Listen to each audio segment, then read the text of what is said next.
गहलोत साहब जो सौ चूहे खाए बिल्ली हज को चली, वो ये विषय उठा रहे हैं। सचिन पायलट जी जो उप मुख्यमंत्री रहते हुए वो विषय उठा रहे हैं। मैं सोचता हूँ कि ये अत्यंत शर्मनाक है। पहले खुद देखो कि खुद के समय में क्या हुआ।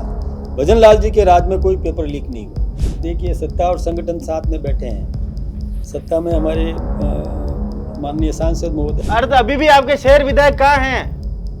अभी 7 प्लांट हमारे राजस्थान के बंद करके बैठे हैं। बिजली दें कहाँ, बिजली को खर्च कहाँ करें, इसलिए हमारे पास में बिजली उपलब्ध है, हम बेचने की स्थिति में आ गए। सर, आपने कहा कि बिजली बेचने जैसी स्थिति में राजस्थान है। कल रात को ही सबीना के अंदर जो है बिजली विभाग के ऑफिस को घेर कर वहाँ प्रदर्शन करा लोगों ने। बिजली रोज कट रही उदयपुर शहर के अंदर। बिजली कटौती बिल्कुल नहीं है, कहीं फॉल्ट हो सकता है सर, एक बूंद पानी गिरता है और फॉल्ट हो जाता है। सर, मैं वही आपसे कहूँ, ये सिस्टम का फेल्योर है।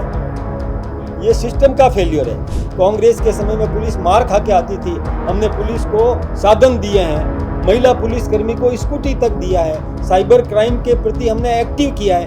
ये सब काम हमने किया है तो जनता हम पे भरोसा करेगी, इसलिए हम दोबारा जीत के आएंगे। अरे चार्जशीट में पुलिस ने कहा कि ओरिजिनल वीडियो है। ये भाई मीडिया ट्रायल करोगे क्या मेरे से? एक तो आपने देखा होगा कि मध्य एशिया में अमेरिका, इजराइल और ईरान के बीच में जो युद्ध चला, उस युद्ध से पूरी दुनिया प्रभावित हुई। आप सब जानते हैं कि वहीं से पेट्रोल, डीजल, गैस की सप्लाई दुनिया में विभिन्न देशों को मिलती रही है। होर्मुज से ही आया करती थी।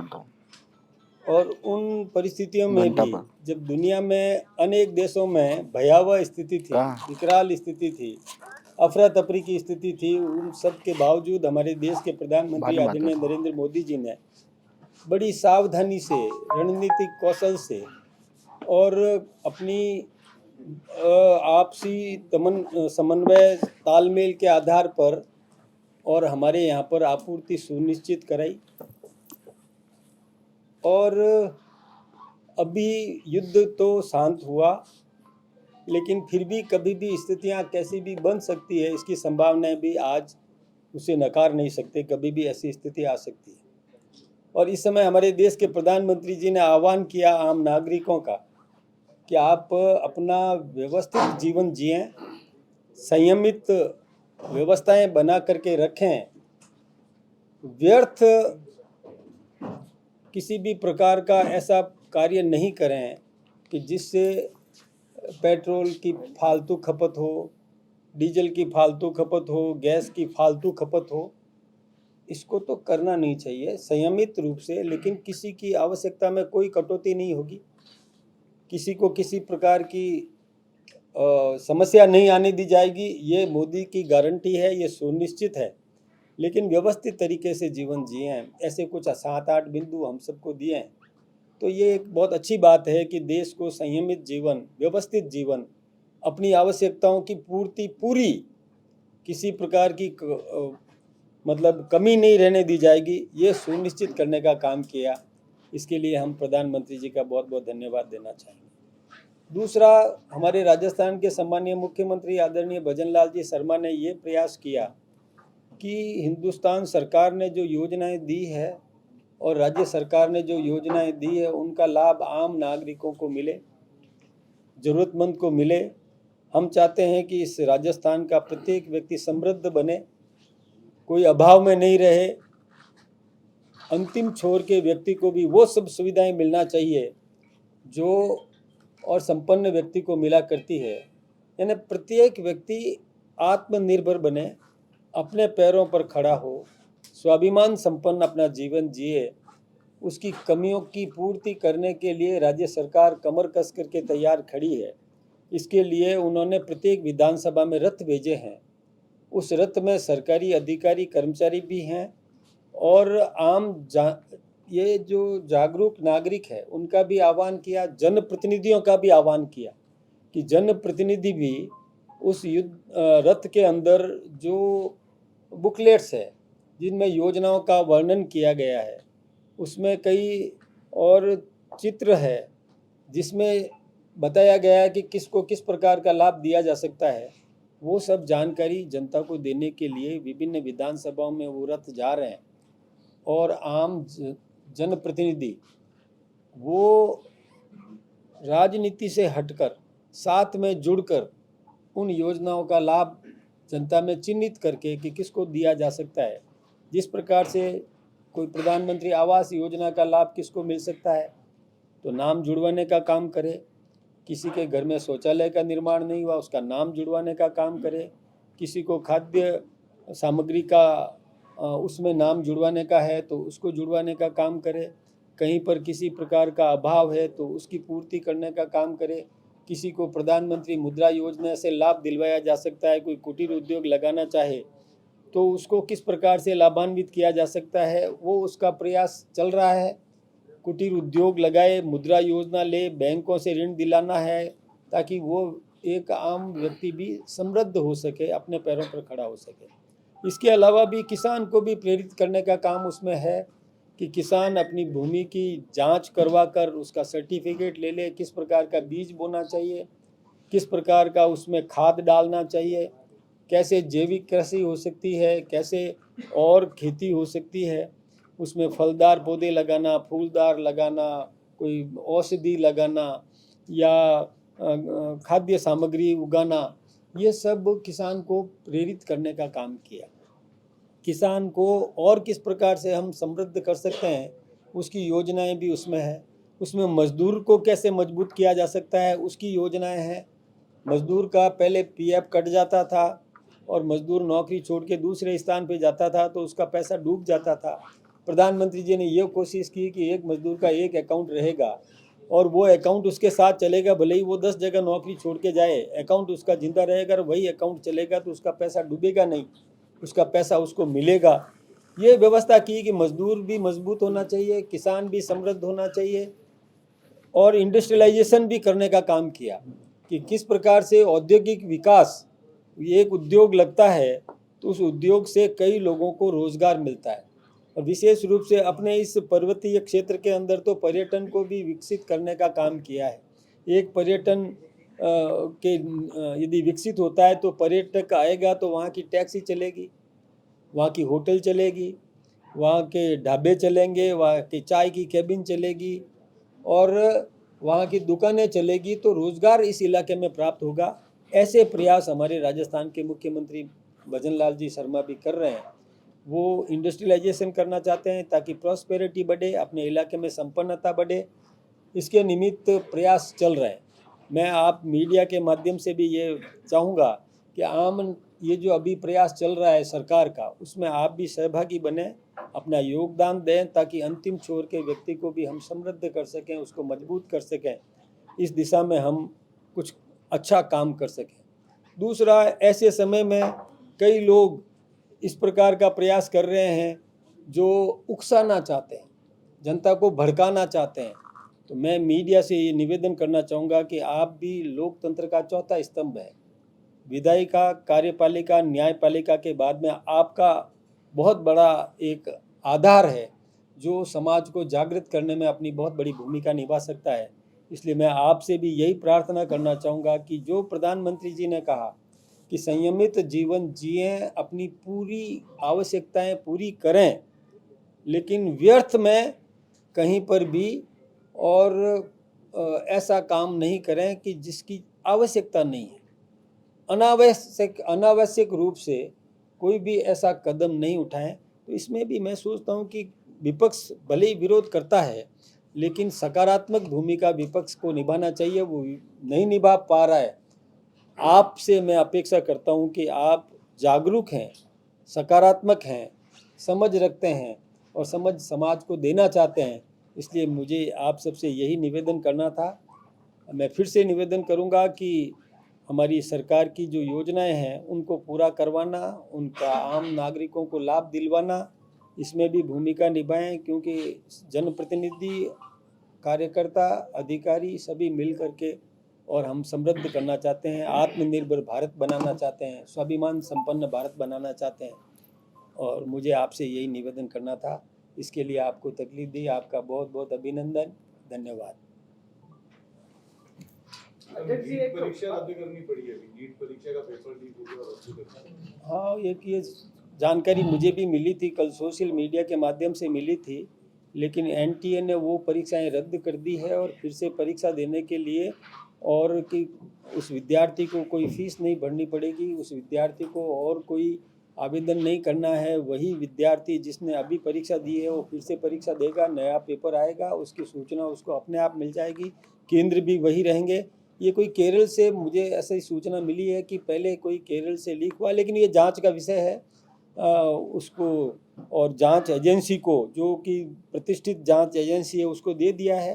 दोषी दंडित किया जाएगा और न्याय मिलेगा। लेकिन इससे लाखों स्टूडेंट के मेंटल पर भी प्रभाव पड़ा है, पहले भी लीक हुआ है यही वाला पेपर। देख, एक बात मैं आपसे बताऊं कि ये कहीं से केरल से या और किसी प्रदेश में हुआ है और वहाँ से ये सब जगह वितरित हुआ है। बात आपकी सही है, परेशानी तो विद्यार्थी को कि दोबारा देना पड़ेगा, ये परेशानी उसकी है, लेकिन एनटीए को धन्यवाद देना चाहिए हम कि तत्काल फैसला ले लिया कि इमीडिएट तुरंत ही परीक्षाएं हो जाएगी, तो उसको कोई व्यवधान दूसरा नहीं होगा, केवल दोबारा परीक्षा देनी होगी। ये जहाँ से हुआ है उसकी जांच होगी, उसको दोषी को दंडित किया जाएगा। राजस्थान से इसका कोई लिंक नहीं है। गहलोत साहब ने और सचिन पायलट साहब ने फेलियर बताया है, तो किस तरह? गहलोत साहब ने कहा 24, 25, 26, 3 साल रेगुलर हो गए, नीट का एग्जाम रद्द हुआ। मैं एक बात आपसे बताऊं, जागरूक हो आप सब। गहलोत साहब को बोलना चाहिए क्या कि जिनके राज्य में 17 पेपर लीक हुए, उनको ये बात उठाना चाहिए क्या? हमारे राज्य में नहीं हुआ है, राजस्थान में, ये कहीं केरल से आया, दूसरे प्रांतों से आया। और गहलोत साहब जो 100 चूहे खाए बिल्ली हज को चली, वो ये विषय उठा रहे हैं। सचिन पायलट जी जो उप मुख्यमंत्री रहते हुए वो विषय उठा रहे हैं। मैं सोचता हूँ कि ये अत्यंत शर्मनाक है। पहले खुद देखो कि खुद के समय में क्या हुआ। भजन लाल जी के राज में कोई पेपर लीक नहीं हुआ। देश के कोने में कहीं से भी पेपर लीक होता है तो युवाओं का भविष्य खतरे में आता है। बात सही है। कह देना कि राजस्थान से नहीं हुआ, केरल से हुआ, ये कितना सही लग रहा है। और पिछली सरकारों में जो पेपर लीक होते थे, इसीलिए तो सरकार आपके हाथ में दी है। मैं आप सही कह रहे हैं, लेकिन राजस्थान सरकार का इसमें कोई दोष नहीं है। हमारे यहाँ पेपर लीक नहीं हुआ, अन्य प्रांतों से, केरल से हुआ। जांच हो जाएगी, दोषी को दंडित किया जाएगा। मैं मानता हूँ आपकी बात कि पेपर लीक नहीं होना चाहिए था, गलत हुआ, लेकिन केंद्र सरकार को इसलिए धन्यवाद देता हूँ कि तत्काल निर्णय लिया, देरी नहीं की, किसी के भविष्य के साथ खिलवाड़ नहीं हो, इसका पूरा ध्यान रखा। दो मामले थे, एक एसआई भर्ती परीक्षा 2021 जिसमें नई तारीख घोषित कर दी है, और एक कृषि विज्ञान भर्ती परीक्षा 2022। उस समय के आरपीएससी के कार्यवाहक जो चेयरमैन थे शिव सिंह राठौर, उसको एसओजी ने डिटेन करके पूछताछ कर ली। इस पर क्या? देखिए, एसओजी जांच कर रही है तो पूछताछ होने दो, उसमें कोई मीडिया ट्रायल हम नहीं करना चाहते। वो ट्रायल चलेगी, उसमें दोषी को दंडित किया जाएगा। ये बात आपने ठीक कही है। जब ऐसा ही परीक्षा की बात जो आप कर रहे हैं, अब उसमें भी देखो क्या निर्णय होता है, कोर्ट का निर्णय है। कोर्ट के आगे तो आप सब जानते हो कि हम सब, हमारे हाथ बंधे हुए हैं। हमको अपने विवेक से कोर्ट के ऊपर तो कोई प्रश्न नहीं करना है। संगठन और सत्ता के बीच में तालमेल जैसी स्थिति दिखती नहीं है। कार्यकर्ताओं को कहना है कि अधिकारी सुनते नहीं है, उनके काम नहीं हो रहे हैं और आपके कार्यकर्ता परेशान हो रहे हैं। उसके लिए देखिए, सत्ता और संगठन साथ में बैठे हैं। सत्ता में हमारे माननीय सांसद महोदय। मैं एक बात आपसे बताऊं, देखिए हमारे यहाँ पर ऐसी कहीं स्थिति नहीं है कि अधिकारी बात नहीं मानता हो। हाँ, हमको ये निर्णय करना है कि काम की गुणवत्ता देखना, काम होने लायक है तो ज़रूर कहो काम होगा, होने लायक है कि नहीं पहले हमको खुद को तय करना है, फिर हमको आगे बात रखना है। यदि काम होने लायक है तो काम होगा ही, कोई अधिकारी उसमें रुकावट बनेगा नहीं। लेकिन होने लायक नहीं है तो अधिकारी नहीं करे। कार्यकर्ताओं के हाथ बंधे हुए क्यों सरकार है, इसलिए वो कुछ कर नहीं पा रहे। वो सोशल मीडिया पर अपनी भड़ास निकालते हैं कि उनके काम नहीं हो रहे। बहुत से काम मैं मेरा परिवार संभाल लूँगा। यदि ऐसा कोई मेरे कार्यकर्ता की कोई ऐसी तकलीफ है तो मैं उसका समाधान कर दूंगा। मेरे पास कोई भी शिकायत आएगी मैं समाधान करता भी हूँ। मेरा कार्यकर्ता मुझसे पूरा संतुष्ट है। सर उदयपुर झीलों का शहर है, कई सारी झीलें हमारे आसपास है।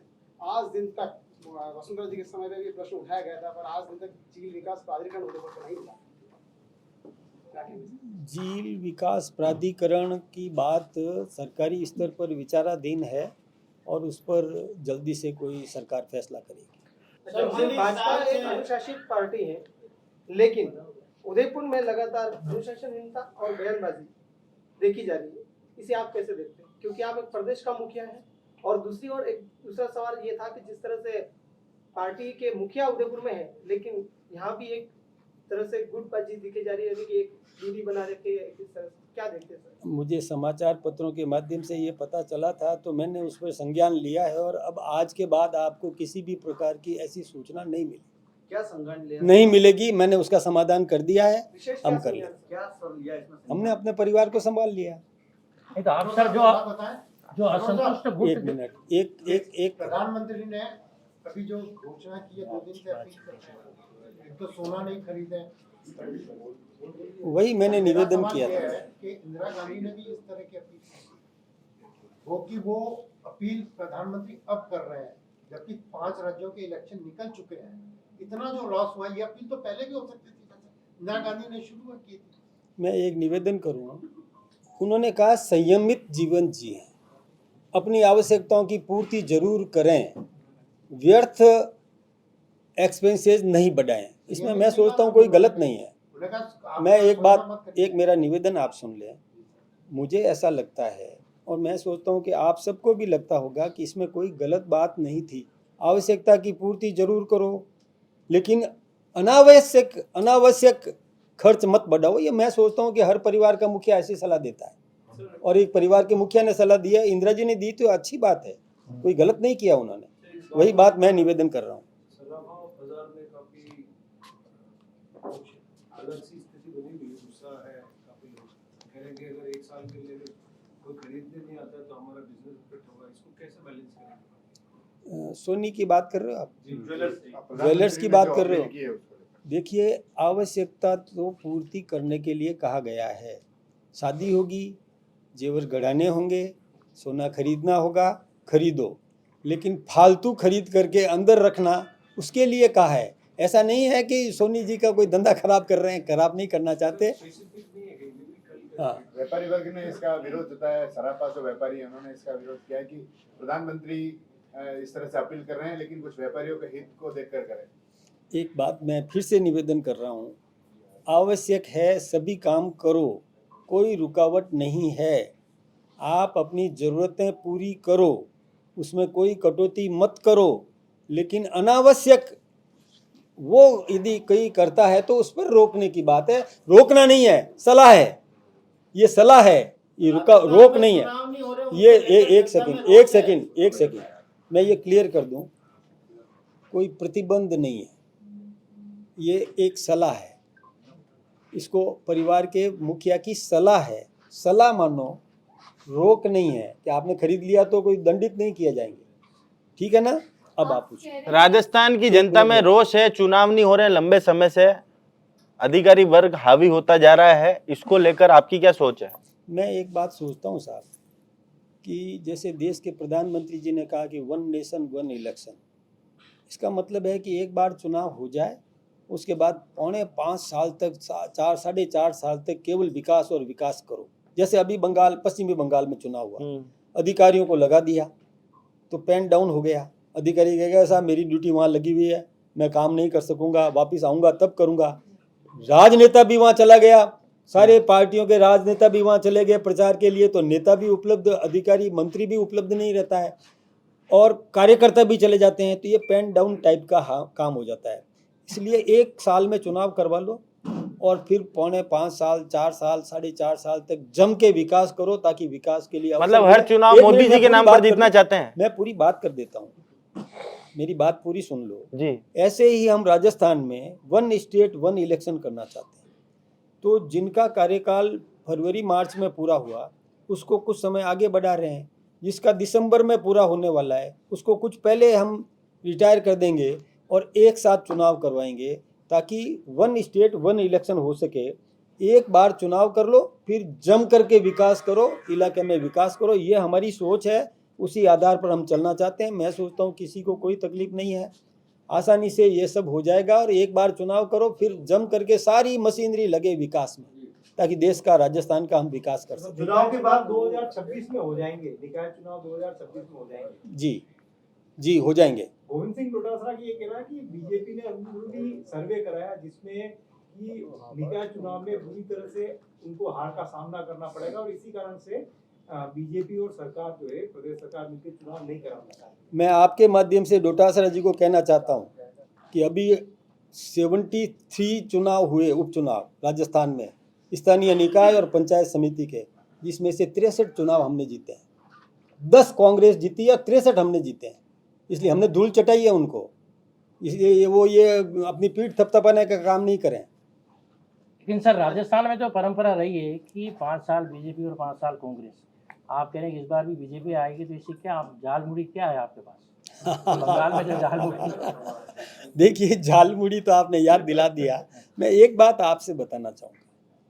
देखिए, हमने जनता का आह्वान किया है और हम मीडिया का भी उपयोग करना चाहेंगे कि जो काम करता है उसको आशीर्वाद दो, जो सेवा करता है उसको आशीर्वाद दो, जो सेवा नहीं करे उनकी खिंचाई करो। तो हम सेवा कर रहे हैं। देखिए, मैं आपको विकास के यदि आप सुनना चाहोगे तो बहुत लंबा समय हो जाएगा। हमने हर ब्रॉड गेज ट्रेन को इलेक्ट्रीफाई कर दिया, 100% काम किया। पहले बिजली नहीं मिलती थी, हमने बिजली पूरी उपलब्ध करवा दी। हम अभी 7 प्लांट हमारे राजस्थान के बंद करके बैठे हैं। बिजली दें कहाँ, बिजली को खर्च कहाँ करें, इसलिए हमारे पास में बिजली उपलब्ध है, हम बेचने की स्थिति में आ गए। तीसरा, इंडस्ट्रियलाइजेशन हो रहा है, औद्योगिक विकास राजस्थान में हो रहा है, क्योंकि उद्योगपति अंधेरे में पैसा डुबाना नहीं चाहेगा। जहाँ के मुख्यमंत्री अपने उप मुख्यमंत्री को नकारा निकम्मा कहते थे, अशोक गहलोत जी, सचिन पायलट जो को निकम्मा नकारा ऐसा बोला, और अपने अपने समर्थक विधायकों को लेकर होटल में बैठ जाते थे। अशोक गहलोत जी अपने समर्थक विधायकों को लेकर अलग होटल में बैठते थे और सचिन पायलट जी अपने समर्थकों को लेकर अलग होटल में बैठते थे। तो कोई भी निवेशक आया नहीं, लगाता नहीं, क्योंकि किसके भरोसे लगाए। अब डबल इंजन की सरकार है, ऊपर भी हमारी सरकार, यहाँ भी स्थायी सरकार। तो 35 लाख करोड़ के MOU हुए, 8 लाख करोड़ के MOU मतलब प्रोडक्शन में आ गए। तो हम पर विश्वास किया है जनता ने। तो जब जनता हम पर विश्वास कर रही है, हमने विकास किया, हमने योगदान दिया, हम इलाके में सड़कों का सुदृढ़ीकरण कर रहे हैं, हम किसान को लाभान्वित कर रहे हैं, हम आम मजदूर को लाभान्वित कर रहे हैं, हम व्यापारी का हितों का ध्यान रख रहे हैं, कर्मचारियों के हितों का ध्यान रखते हैं। हमने पुलिस को मजबूत किया है, एक भी अपराधी को हमने बचने नहीं दिया है। सारे अपराधी जितने भी रहे हैं उनको गिरफ्तार करके जेल के सीखचों में बंद करने का काम हमने किया है। कांग्रेस के समय में पुलिस मार खा के आती थी, हमने पुलिस को साधन दिए हैं, महिला पुलिसकर्मी को स्कूटी तक दिया है, साइबर क्राइम के प्रति हमने एक्टिव किया है। ये सब काम हमने किया है, तो जनता हम पे भरोसा करेगी, इसलिए हम दोबारा जीत के आएंगे। लगातार हमारी सरकार रहने वाली है और आपका आशीर्वाद भी हमको प्राप्त है। मैं आपका भी धन्यवाद देना चाहूँगा। एक मिनट, देखो सबका नंबर है। गैस सिलेंडर के दाम जो है वो लगातार सामने आपके बढ़े हुए हैं कि किस तरह से कॉमर्शियल और जो घरेलू सिलेंडर बढ़े हैं। अब क्या अगला टारगेट जो ईंधन पर आने वाले, इससे पहले जो है प्रधानमंत्री जी सबको सावचेत कर रहे हैं?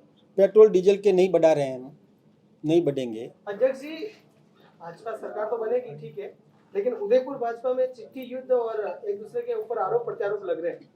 क्या ये वास्तव में पार्टी की छवि खराब कर रहा है? तो इसके ऊपर पार्टी की तरफ से मैंने आपसे निवेदन किया कि अब आप ये नहीं सुनेंगे, ढूंढते रह जाओगे, ऐसे पत्र नहीं मिलेंगे।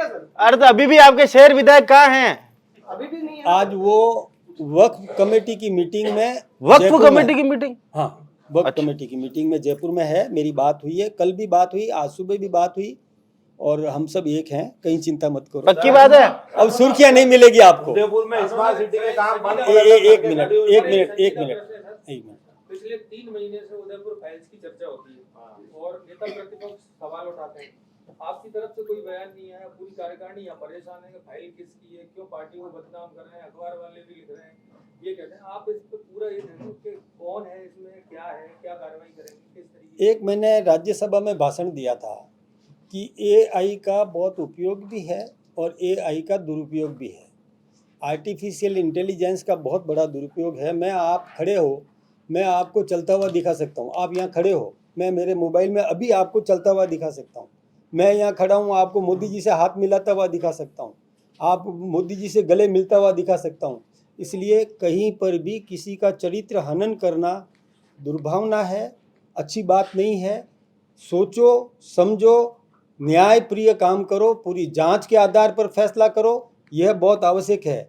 ये मैं फिर से निवेदन करूं, कानून भी जानता है, हम भी जानते हैं, सभी जानते हैं, और हमें हमारा परिवार संभालना आता है। अरे चार्जशीट में पुलिस ने कहा कि ओरिजिनल वीडियो है। एक मिनट एक करोगे तो पता चलेगा, सब पूछोगे तो मैं क्या बताऊंगा। इस केस में ओरिजिनल वीडियो है, यही नहीं है। भाई साहब सब करोगे तो कैसे काम चलेगा। जयपुर के 14 नेताओं का भी नाम इसमें चर्चाओं में आ रहा है, लेकिन पुलिस जांच में सामने नहीं आया। क्या वास्तव में इस तरह की पार्टी की जो नाम खराब हो रहा है, इस पे क्या एक बात मैं आपसे बताऊं, ये मेरी जानकारी में नहीं है। 14 नेता यदि आपके पास हो तो मुझे दे देना, मैं उसकी भी जांच करवा दूंगा। मैं आपके पास सूचना है, आप मुझे दे देना, मैं उसकी भी जांच करवा दूंगा। अरे एआई का मेरे पास सूचना नहीं है 14 नेताओं की।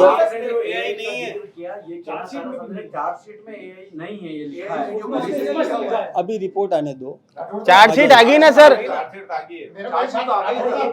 चार्जशीट आ गई है। ये भाई मीडिया ट्रायल करोगे क्या मेरे से? जब मैं जवाब दे रहा हूं तो मेरा जवाब लिखोगे या प्रति प्रश्न करते हैं? एक मैं निवेदन करूं, देखो मीडिया ट्रायल नहीं होती है, ट्रायल ये होती है आपने मेरे से सवाल किया, मैंने जवाब दिया, वो मेरा जवाब है, ठीक है ना। अब आप उसमें कुरेद के दूसरी बात लाओगे तो वो मीडिया ट्रायल नहीं होती है। मैं तो हिंदुस्तान की प्रेस को भी फेस करता हूँ, दिल्ली में भी प्रेस कॉन्फ्रेंस होती है, सभी जगह होती है। तो मीडिया ट्रायल नहीं होती है। ट्रायल जहाँ होनी है वहीं होगी। ट्रायल तो कोर्ट में होती है, ट्रायल पुलिस में होती है, ट्रायल फॉरेंसिक लैब में होती है। तो मीडिया ट्रायल थोड़ी करना है भैया, हम और आप थोड़ी निर्णय कर लेंगे क्या? किसी को दोषी ठहरा करके फांसी की सजा दे देंगे क्या? जांच होने दो ना, इंतजार तो करो, आ जाएगा सामने, दूध का दूध पानी का पानी हो जाएगा। फांसी तो आज तक बोस मोहम्मद और रियाज अटारी को ही नहीं, फांसी तो कहाँ होती भारत में वैसे। बात आपकी भी सही है, होगा, होगी उसको भी। अब देखिए फैसला कोर्ट का है, उसके जो आपने जो 2 नाम लिए उनको फांसी नहीं हुई, हम इंतजार कर रहे हैं जल्दी हो जाए फैसला। विकास की बहुत से बातें की और आपके कार्यकर्ता आज की आस लगा के बैठे हैं। कई साल हो गए, निगम खाली पड़े हैं, यूडीए खाली पड़ा है, मंत्रिमंडल में 20% सीटें खाली हैं। आपके 20%। 20%। अच्छा मैं एक निवेदन करूं आपको, 1 महीने में हम कुछ नियुक्तियां और कर देंगे। वैसे हमने नियुक्तियां की है, हमने देखिए वित्त आयोग में नियुक्त किया, देवनारायण बोर्ड में नियुक्त कर दिया, हमने कृषि किसान आयोग में नियुक्त कर दिया, हमने कुछ नियुक्तियां की है। हम कुछ नियुक्तियां और कर रहे हैं और 1 महीने के अंदर अंदर लगभग हम सीटें भर देंगे। सर आपने कहा कि बिजली बेचने जैसी स्थिति में राजस्थान है, कल रात को ही सवीना के अंदर जो है बिजली विभाग के ऑफिस को घेर कर वहां प्रदर्शन करा लोगों ने। बिजली रोज कट रही उदयपुर शहर के अंदर, और उसके बाद 44 साल से हाईकोर्ट बेंच को लेकर संघर्ष है। आप बहुत जागरूक हैं, मैं आपसे निवेदन करना चाहूंगा, बिजली कटौती बिल्कुल नहीं है, कहीं फॉल्ट हो सकता है। फॉल्ट होना एक अलग चीज है, खंबा आंधी तूफान से सर एक बूंद पानी गिरता है और फॉल्ट हो जाता है। सर मैं वही आपसे कहूँ, ये सिस्टम का फेलियर है, ये सिस्टम का फेलियर है। हमारे पास बिजली पर्याप्त है, हमारे पास बिजली पूरी है, हम दे रहे हैं ना बिजली हमारे पास। यहाँ सरकार की मत को, सिस्टम का फेलियर हो सकता है, कहीं तार गिर जाए, आंधी तूफान आ जाए तो संभव है, वो तो होता ही है। ये प्रकृति का नहीं, प्रकृति की बात कर रहा हूँ। 1 मिनट एक करें, आप कर रहे हैं। प्रदेश की टीम में आप परिवर्तन करने वाले हैं, कुछ जिलाध्यक्ष बाकी हैं प्रदेश में जो नए बनाने हैं, उनके साथ साथ कुछ को बदलेंगे या ऐसी कोई योजना? ये तो हम परिवार के लोग बैठ करके तय कर लेंगे। सर एक अंतिम सवाल है कि जिस तरीके से कहा जा रहा है कि पेट्रोल और डीजल और सोना खरीदे अपनी जरूरत के अनुरूप, सर ये नेता लोग जो अपना इतना बड़ा लवाजमा चलाते हैं उसके अंदर क्या पेट्रोल डीजल खपत नहीं होता? कम करेंगे, कम करेंगे। हमने इस बारे में बहुत गंभीरता से सोचा है, बिल्कुल कम करना है। सर एक पूरे जनमानस का प्रश्न है, 44 साल से हमारे अधिवक्ता साथी हाईकोर्ट बेंच की मांग को लेकर, नेता नहीं मिलेगा जो पूरी छूट दे रहा है कि पूछ लो। 44 साल से हमारे अधिवक्ता साथी सर बिल्कुल मांग कर रहे हैं हाईकोर्ट बेंच को लेकर। क्या आश्वस्त कर सकते हैं कि इस कार्यकाल में भजन लाल जी सरकार के इस कार्यकाल में उदयपुर को हाईकोर्ट बेंच मिलेगी? आपने ये बात कही है, मैं उचित माध्यम से सक्षम नेतृत्व तक पहुंचाऊंगा। आप सबका बहुत बहुत धन्यवाद।